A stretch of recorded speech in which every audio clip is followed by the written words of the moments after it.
কঠোর কঠোর বিচার। এটার আসামি ছিল হাফিজ, আসমত, মাহফুজ, ইমরান, আসিফ, আরো অনেক মানুষ ছিল। আমরা চাই ওদের কঠোর শাস্তি হোক, এটা আপনাদের কাছে দাবি আমাদের। ওরা সব মাদক ব্যবসায়ী, ওরা মানুষদেরকে ব্ল্যাকমেল করে, বিভিন্ন কাজ করে, ওরা সব চুরি করে। কিছুদিন আগে ওনারা আমাদের এলাকার একটা 1 লাখ টাকার গরু চুরি করছে। ওনাদের শেল্টার দেয় একজন সাদেক, মেন শেল্টার। ওনাদের ঘর বাড়ি কালকে ওনাদের ঘর ভেঙে ফেলছে, ঠিক আছে।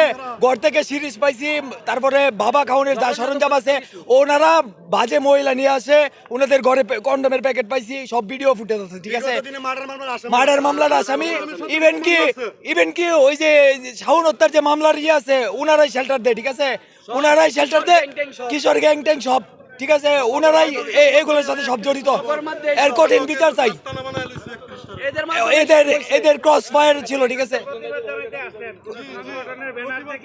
কোন সংগঠন আমরা এলাকাবাসী সবাই আসছি। 31 নং ওয়ার্ড, 31 নং ওয়ার্ড, চর গোবিন্দপুর ফকিরবাড়ি আর হচ্ছে বিনপাড়া, যেখানে শাওন হত্যা মার্ডার হয়েছে, এখানে দুর্ঘটনা ছিল। তারা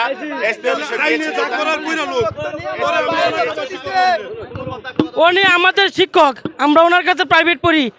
কালকে আমরা ওনার সাথে আমরা সবাই আন্দোলন করে আসামিদেরকে ধরার পরে ওনাদেরকে কিছু শাস্তি দেওয়ার পরে ওদের বেঁধে রাখি। তারপর আমাদের 31 নং ওয়ার্ডের সাবেক কাউন্সিলর মোহাম্মদ সেলিম কাকা আসার পর ওদেরকে আরও কিছু বলার পরে বলে, তো নেক্সট টাইম যদি তোমাদের আমরা দেখি তাহলে পুলিশের কাছে ধরিয়ে দিব।